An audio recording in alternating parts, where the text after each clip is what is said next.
Aminata, une jeune femme de 30 ans, lutte pour survivre dans un quartier pauvre d'une grande ville africaine.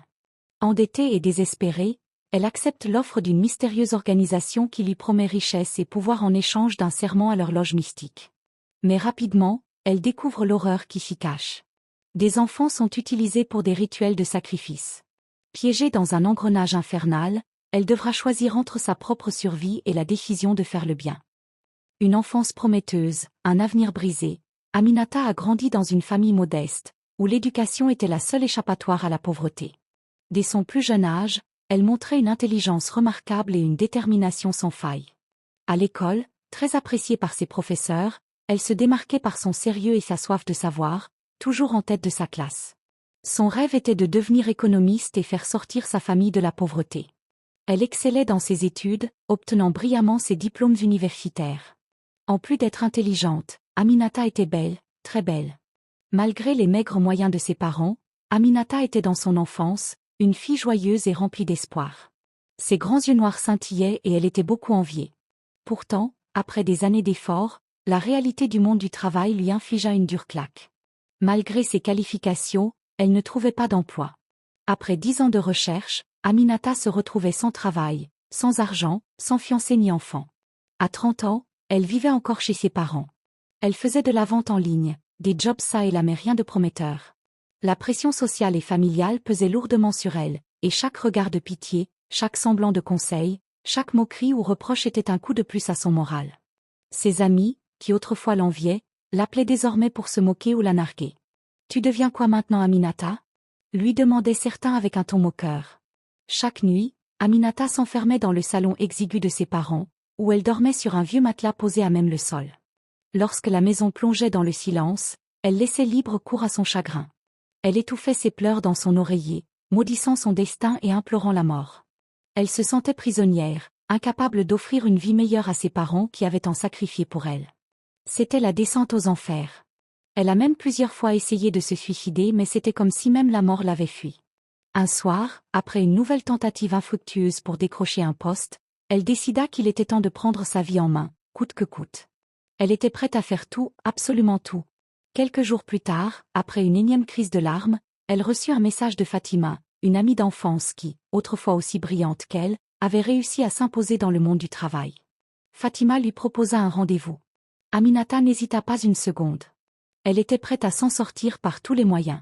Mais ce qu'elle ne savait pas encore, c'est que le pire n'était ni son désespoir ni sa pauvreté, c'était le prix à payer pour devenir riche et prospère. Elle accepta donc le rendez-vous. Sous une pluie fine, elle marche dans une ruelle sombre.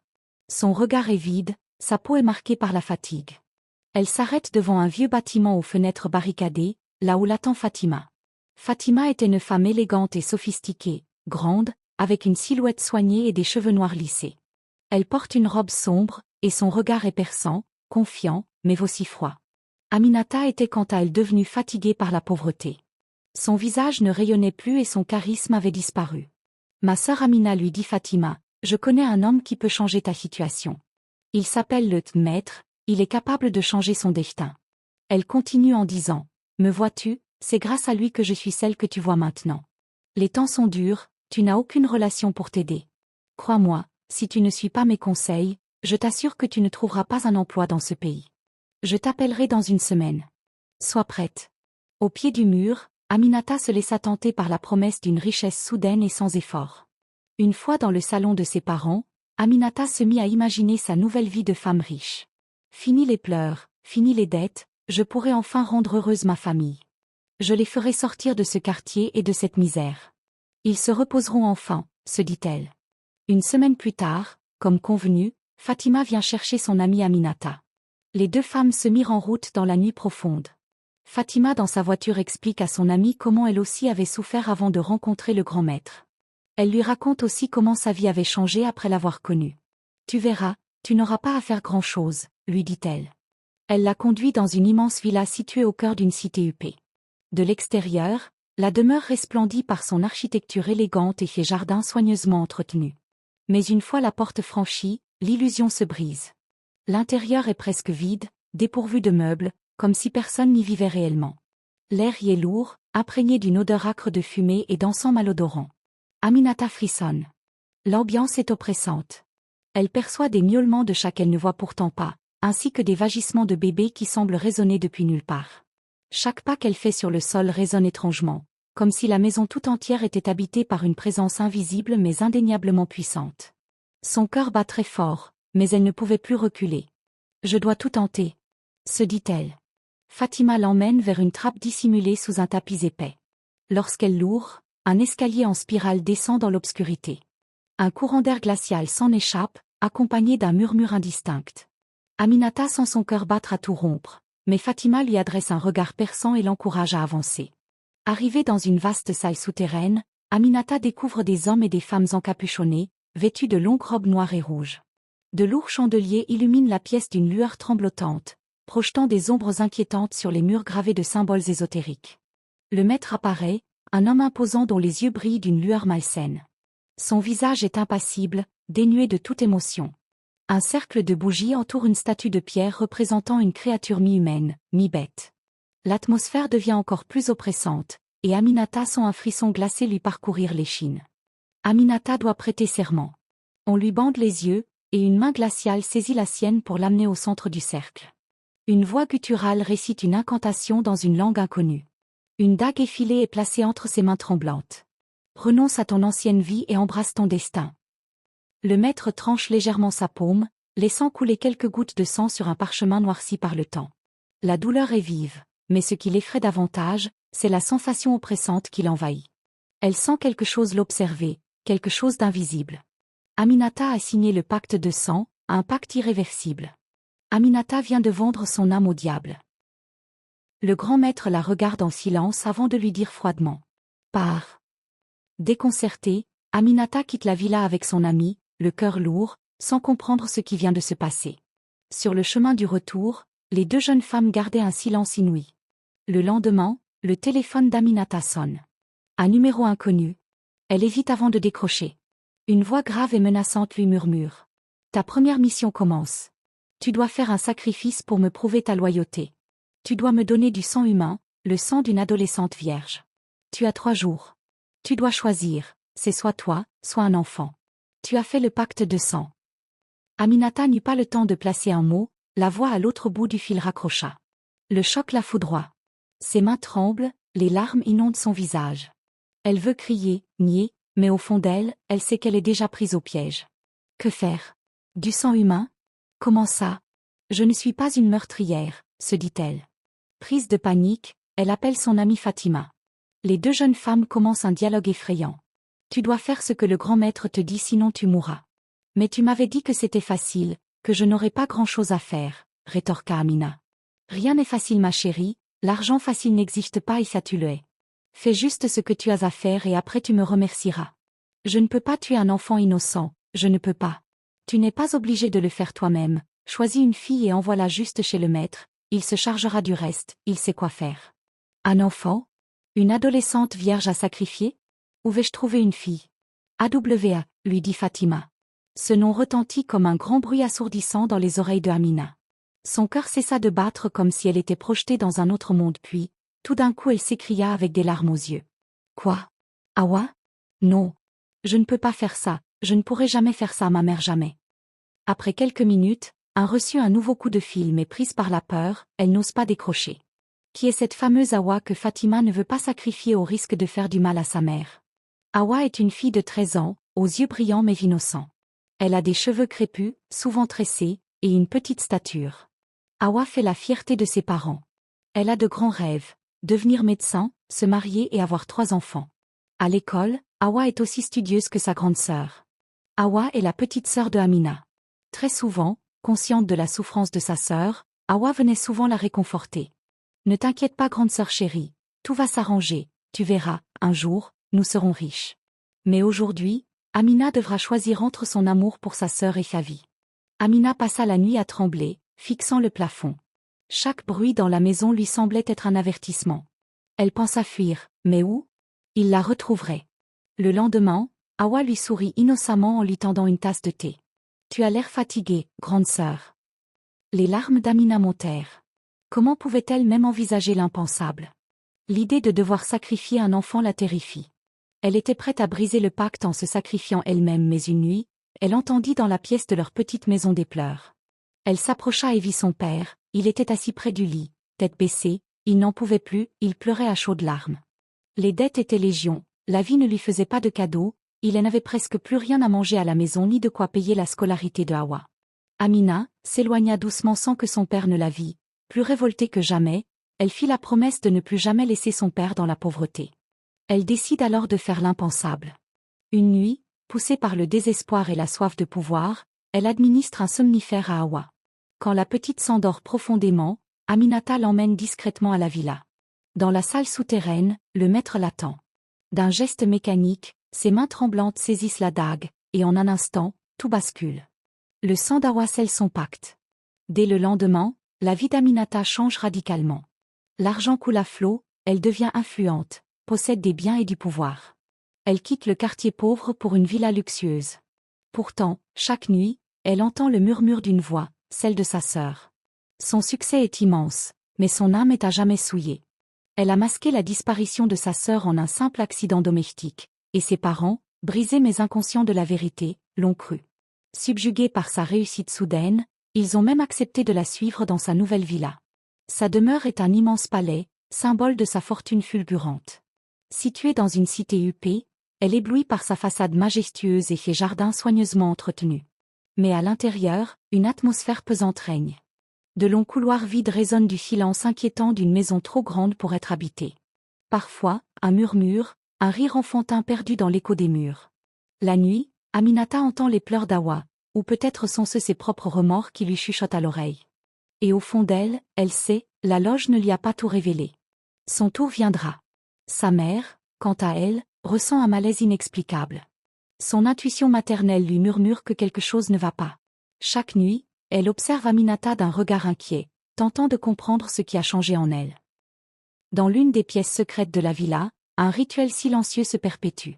Un immense serpent noir repose sur un autel, ses écailles luisantes sous la lumière tamisée des chandelles. Chaque semaine, il ouvre sa gueule et vomit une pluie de billets neufs, récompense macabre du pacte d'Aminata. Mais à mesure que les richesses s'accumulent, son angoisse grandit. Elle sait qu'il n'y a pas de retour en arrière, et que la loge viendra un jour réclamer son dû. Depuis qu'Aminata a sacrifié sa sœur Hawa, tout lui réussit. Elle est devenue la femme dont elle a toujours rêvé. Une grande femme d'affaires riche, influente qui voyage à travers le monde et qui ne manque de rien, une femme respectée dans toute la ville. Elle vivait dans l'opulence avec ses deux parents qui étaient venus vivre avec elle. Mais, au fond d'elle, elle savait que ce pacte de sang qu'elle avait fait chez le maître allait la rattraper. Cette idée la terrorisait jour et nuit. En plus de cela, l'âme de Hawa ne reposait pas en paix.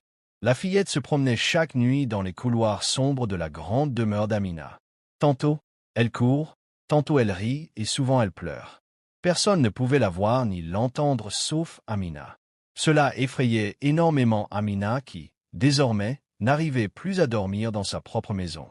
Elle décida donc d'aller voir le maître. Ce dernier lui donna des consignes claires. Va dans le cimetière où ta sœur a été enterrée. Déterre-la et arrache 2 de ses dents. Mets-les dans un bocal et va l'enterrer dans la forêt sacrée. Fais tout ceci avant le lever du jour. Son âme sera emprisonnée à jamais. Fais-le seul. Amina s'exécuta, elle se rendit au cimetière, déterra les restes de sa sœur puis alla enterrer ses dents dans la forêt sacrée. Mais malheureusement pour elle, l'âme de sa sœur était plus puissante. Après le départ d'Amina de la forêt, le fantôme de sa sœur surgit dans la forêt et déterra le sachet dans lequel se trouvaient ses dents. Une nuit, alors qu'elle se rendit à la cuisine pour boire de l'eau, quelque chose d'étrange se passa. L'ampoule blanche de la cuisine se cassa et la pièce fut plongée dans le noir. La porte se referma sur elle et des voix étranges se mirent à murmurer. « Je ne te laisserai jamais en paix, tu ne seras jamais en paix. » Oh ! Prise de panique, elle s'accroupit près du grand réfrigérateur luisant de la cuisine et cacha son visage avec ses 2 mains. Ses pieds tremblaient et de grosses gouttes de sueur coulaient sur tout son corps. Elle sentit comme une ombre à côté d'elle et, tout d'un coup, une main saisit son épaule. Elle était effrayée au point où son âme voulut sortir de son corps. Dans une position inerte, Amina ne pouvait ni regarder à gauche ni à droite. C'est en ce moment qu'elle entendit la voix de sa sœur Hawa, celle qu'elle avait sacrifiée, lui murmurer à l'oreille. « Tu m'as fait du mal, tu m'as sacrifié. Je ne te laisserai jamais en paix, je te ferai vivre l'enfer. » La voix se mit à rire quelques secondes de manière effrayante, puis, après quelques secondes, la voix commença à pleurer. Hawa apparut devant Amina, puis après quelques secondes, elle disparut. Du sang coulait de ses yeux et son visage était triste. Amina, très effrayée et triste, se mit à pleurer.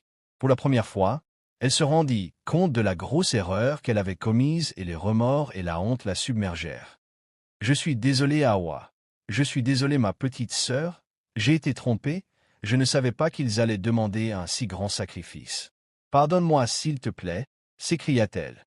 Amina tomba à genoux à terre et se mit à pleurer.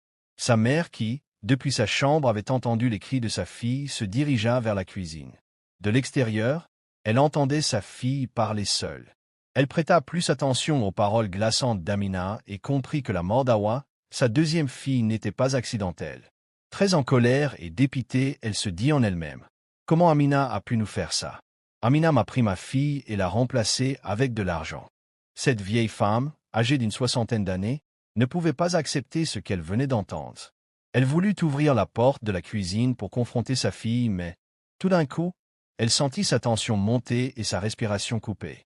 Avec des larmes aux yeux, elle tomba.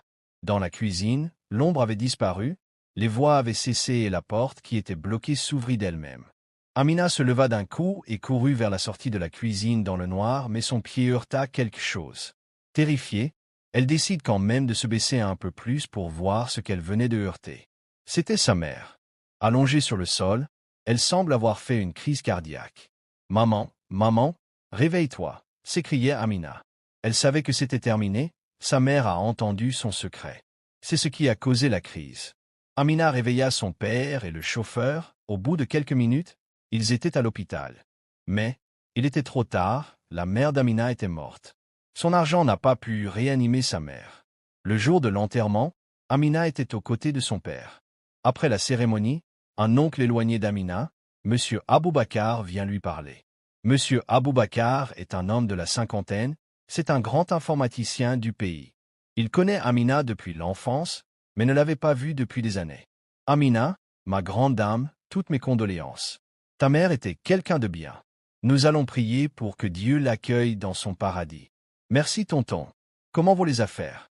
Je t'avais appelé entre-temps. Une de mes connaissances à l'étranger avait besoin d'une directrice dans une banque internationale. J'avais pensé à toi. Je t'ai appelé plusieurs fois, mais tu n'as pas décroché. Si je ne me trompe pas, c'était l'année passée dans le mois d'avril. » Amina sursauta, son cœur se mit à battre fort. C'est en avril de l'année passée qu'elle avait décidé de rejoindre la secte du grand maître. C'est dans ce même mois qu'elle a sacrifié sa sœur. Souvenez-vous, il y a un an, après la discussion effrayante entre Amina et son amie Fatima, le téléphone d'Amina sonna à nouveau, mais elle n'osa pas décrocher car elle avait peur que ce soit encore le grand maître qui l'appelait. C'était donc mon oncle qui m'appelait pour m'offrir du travail, à l'étranger et bien payé en plus. Si j'avais décroché ce jour-là, je n'aurais pas eu besoin d'intégrer cette secte ignoble. Un travail bien rémunéré pour faire sortir ma famille de la misère, c'est tout ce que je demandais. Et me voilà aujourd'hui avec beaucoup d'argent, mais sans paix. Ma mère et ma sœur ne sont même plus là pour jouir de ma richesse. À quoi cela me sert? J'ai détruit ma vie, j'ai détruit ma famille. Pensa Amina avec beaucoup de regret. Amina comprit alors que quelques heures d'impatience ont suffi pour ruiner sa vie à jamais. Des jours plus tard, Amine décida de rompre le pacte. Elle se rendit à la villa sombre du grand maître, mais elle ne vit personne. La maison était complètement vide. Elle essaya d'appeler son amie Fatima, mais une autre personne décrocha. « Bonjour, Madame Amina. Je suis le cousin de Fatima. Elle est morte le jeudi dernier. Elle a été retrouvée dans sa chambre. Selon les médecins, il se serait suicidé. Jusqu'à présent, personne ne sait réellement ce qui s'est passé. » Désemparée, Amina raccrocha. Elle savait que tout était fini. « J'ai arraché la vie de ma sœur pour une vie de luxe qui a duré à peine un an. Pourquoi? Que vais-je devenir? » Elle se posait toutes ces questions sur son lit. Elle n'arrivait plus à dormir. Plus les jours passaient, plus Amina s'éteignait. Elle était de moins en moins rayonnante et très fatiguée. Ses affaires n'étaient plus productives comme avant. Les cauchemars ne cessaient de la hanter. L'âme de sa sœur continua de la hanter. Pourcent et maintenant, comme si cela ne suffisait pas, en plus de sa sœur, elle voyait aussi sa mère. Toutes les nuits, sa mère pleurait et l'accusait d'avoir fait du mal à Hawa. Amina ne dormait plus. Elle était fatiguée, elle parlait souvent seule et n'arrivait plus à s'afficher en public. Avant, je n'avais rien, mais sans le savoir, j'avais une vie paisible. J'avais ma sœur pour me consoler et me faire rire. Mes amis du quartier, nos fous rires et nos petites retrouvailles entre jeunes pauvres me manquent. Les plats de riz délicieux que ma mère cuisinait avec seulement 1000 francs CFA pour toute la famille me manquent. J'ai voulu être riche à tout prix, mais je n'ai jamais imaginé que cela serait ainsi. Je n'ai personne, pas d'amis, pas de mari, pas d'enfant. Le grand maître m'a dit que si j'essayais d'épouser un homme, je mourrais. Qu'est-ce que je fais sur cette terre? Je suis fatigué. Amina murmurait souvent ces paroles pleines de remords. Si elle avait le pouvoir de remonter le temps, elle l'aurait fait. Mais hélas, le mal était déjà fait, plus rien ne peut être comme avant. Tout ce qu'elle désirait était d'en finir. Une nuit, elle fit un cauchemar ultime. Sa sœur et sa mère la traînaient sur le sol à travers toute la ville. Dans le cauchemar, elle n'avait plus rien et tout le monde se moquait d'elle et la méprisait. À son réveil, elle courut pour aller voir son gros serpent qui vomissait de l'argent, mais le serpent était mort. Amina devint folle. Elle commença à enlever ses vêtements et se mit à courir dans la maison. Personne ne pouvait plus l'arrêter. L'histoire d'Amina se répandit dans toute la ville. Son père décida d'aller vivre au village, abandonnant ainsi la luxueuse et grande maison dans les ruines. Amina, quant à elle, de plus en plus folle, continue de se promener dans les villes de son pays. Elle murmure encore aujourd'hui le nom de sa sœur, Awa, Awa, Awa. Ceux qui connaissent son histoire la racontent souvent à leurs enfants pour qu'ils ne tombent pas dans le piège de l'impatience comme Amina. Morale, la patience est une arme puissante pour lutter contre la pression sociale. L'argent facile a toujours des conséquences. Depuis quelle paye me suis-tu? Mentionne-le en commentaire. Merci de m'avoir suivi. N'oublie pas de t'abonner. Active aussi la cloche de notification pour plus d'histoires.